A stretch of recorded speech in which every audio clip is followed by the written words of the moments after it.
The legend of La Llorona, Spanish for the Weeping Woman, has been a part of Hispanic culture in the Southwest since the days of the conquistadors. The tall, thin spirit is said to be blessed with natural beauty and long flowing black hair. Wearing a white gown, she roams the rivers and creeks, wailing into the night and searching for children to drag, screaming to a watery grave. No one really knows when the legend of La Llorona began or from where it originated. Though the tales vary from source to source, the one common thread is that she is the spirit of a doomed mother who drowned her children and now spends eternity searching for them in rivers and lakes. Another legend says that La Llorona was a caring woman full of life and love, who married a wealthy man who lavished her with gifts and attention. However, after she bore him 2 sons, he began to change, returning to a life of womanizing and alcohol, often leaving her for months at a time. He seemingly no longer cared for the beautiful Maria, even talking about leaving her to marry a woman of his own wealthy class. When he did return home, it was only to visit his children, and the devastated Maria began to feel resentment toward the boys. One evening, as Maria was strolling with her 2 children on a shady pathway near the river, her husband came by in a carriage with an elegant lady beside him. He stopped and spoke to his children, but ignored Maria, and then drove the carriage down the road without looking back. After seeing this, Maria went into a terrible rage, and turning against her children, she seized them and threw them into the river. As they disappeared downstream, she realized what she had done and ran down the bank to save them, but it was too late. Maria broke down into inconsolable grief, running down the streets screaming and wailing. The beautiful La Llorona mourned them day and night. During this time, she would not eat and walked along the river in her white gown searching for her boys, hoping they would come back to her. She cried endlessly as she roamed the riverbanks, and her gown became soiled and torn. When she continued to refuse to eat, she grew thinner and appeared taller until she looked like a walking skeleton. Still a young woman, she finally died on the banks of the river.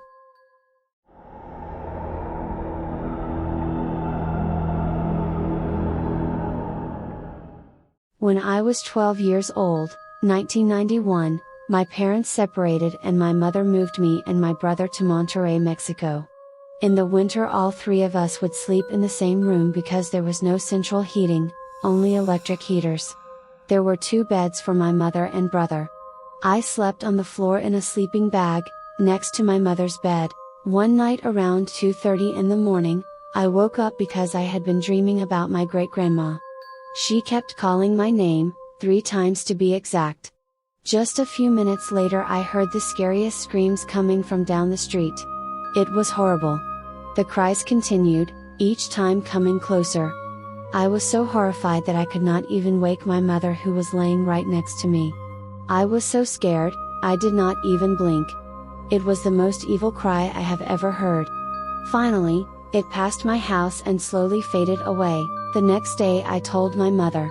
You know, I didn't believe in stuff like this, especially not La Llorona. After that night, I do. I don't think anybody has ever heard of the city that I live in the suburbs of a small valley town called Lompoc, California. Well, the story of La Llorona that I know, was that she was a prostitute, and every time she would have a child she would take it to a creek and drown it.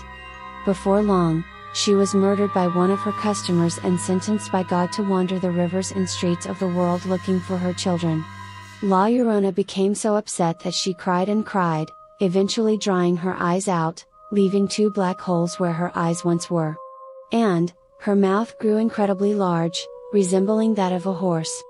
The legend continues, that if she heard a child crying she would come for them, thinking it was one of her own.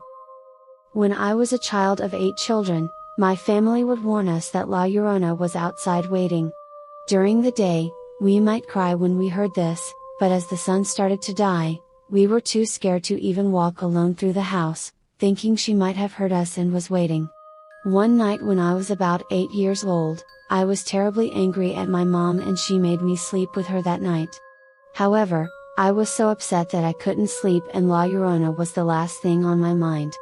However, as I tossed and turned, I looked to the foot of the bed and there stood a lady in a black dress with purple trim. She had 2 black holes where her eyes should have been and an enormous grin on her face. She had long, straight black hair that looked like it was blowing in the wind. The weird part was that I wasn't scared, I just sat up in bed staring at her for a good 5 minutes. When she wouldn't go away, I finally got tired and fell asleep. It wasn't until the next morning that I got scared and strange things seemed to happen to me in that house ever since. This house is said to be buried over and an old Indian/Spanish cemetery. Don't forget to like, comment, and subscribe for more paranormal videos on the Paranormal Portal.